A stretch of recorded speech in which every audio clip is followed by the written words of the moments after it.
हजारों वर्षों से चली आ रही परंपराओं के कारण हिंदू धर्म में कई ऐसी अंतर विरोधी और विरोधाभासी विचारधाराओं का संवेश हो चला है जो स्थानीय संस्कृति और परंपरा की देन है। जिस तरह वट वृक्ष में असंख्य लताएं, जंगली बेलें चढ़ जाती हैं, उसी तरह हिंदू धर्म हजारों वर्षों की परंपरा के चलते कई स्थानीय परंपराओं की लताएं धर्म पर चढ़ गई है। उन्हीं में से एक है बलि परंपरा या प्रथा। आज आप लोगों को बताएंगे कि बलि प्रथा सही है या नहीं, बलि प्रथा क्या है और क्यों दिया जाता है। मित्रों, यह बलि देवताओं को प्रसन्न करने के लिए बलि का प्रयोग किया जाता है। बलि प्रथा के अंतर्गत बकरा, मुर्गा या भैंसे की बलि दिए जाने का प्रचलन है। हिंदू धर्म में खासकर मां काली और काल भैरव को बलि चढ़ाई जाती है। उन्हें बलि चढ़ाने के लिए कई तरह के तर्क दिए जाते हैं। सवाल यह उठता है कि क्या बलि प्रथा हिंदू धर्म का हिस्सा है? मित्रों, यदि वेद और पुराणों की माने तो नहीं, और यदि अन्य धर्मशास्त्रों की माने तो हाँ। हालांकि वेद, उपनिषद और गीता ही एकमात्र धर्मशास्त्र है, पुराण या अन्य शास्त्र नहीं। यदि वेद, उपनिषद और गीता इसकी इजाजत नहीं देती तो फिर यह प्रथा क्यों? मित्रों, बलि प्रथा का प्राचल हिंदुओं के शास्त्र और तांत्रिकों के संप्रदाय में ही देखने को मिलता है, लेकिन इसका कोई धार्मिक आधार नहीं है। शाक्त या तांत्रिक संप्रदाय अपनी शुरुआत से ऐसे नहीं थे, लेकिन लोगों ने अपनी इच्छाओं की पूर्ति के लिए कई तरह के विश्वास को उक्त संप्रदाय में जोड़ दिया। बहुत से समाजों में लड़के के जन्म होने या उसकी मान उतारने के नाम पर बलि दी जाती है, तो कुछ समाज में विवाह आदि समारोह में बलि दी जाती है, जो कि अनुचित मानी गई है। वेदों में धर्म के नाम पर किसी भी प्रकार की बलि प्रथा की इजाजत नहीं दी गई है। यदि आप मांसाहारी हैं तो आप मांस खा सकते हैं, लेकिन धर्म की आड़ में नहीं। पशुबलि की यह प्रथा कब और कैसे प्रारंभ हुई कहना कठिन है। कुछ लोग तर्क देते हैं कि वैदिक काल में यज्ञ में पशुओं की बलि दी जाती थी।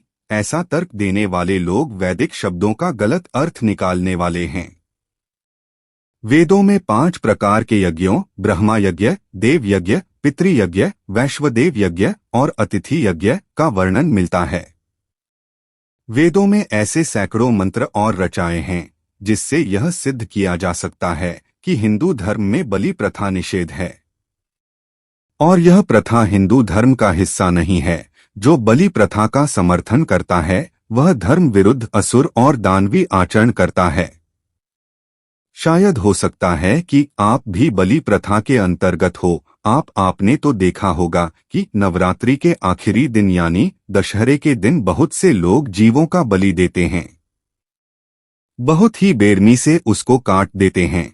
क्या आपने कभी सोचा है कि माता रानी, जिन्होंने इस सृष्टि को, इस ब्रह्मांड को गतिमान करने में सहायक सिद्ध हैं, जो इस चराचर जगत के स्वामिनी हैं, इस पूरे चराचर जगत के कण कण में जो वास करती हैं, भला उन्हें किसी निर्दोष पशु या पक्षी की बलि क्यों चाहिए? हम आपको बताते हैं कि बलि क्यों और किसको दी जाती हैं और कौन देते हैं निर्दोष पशु की बलि।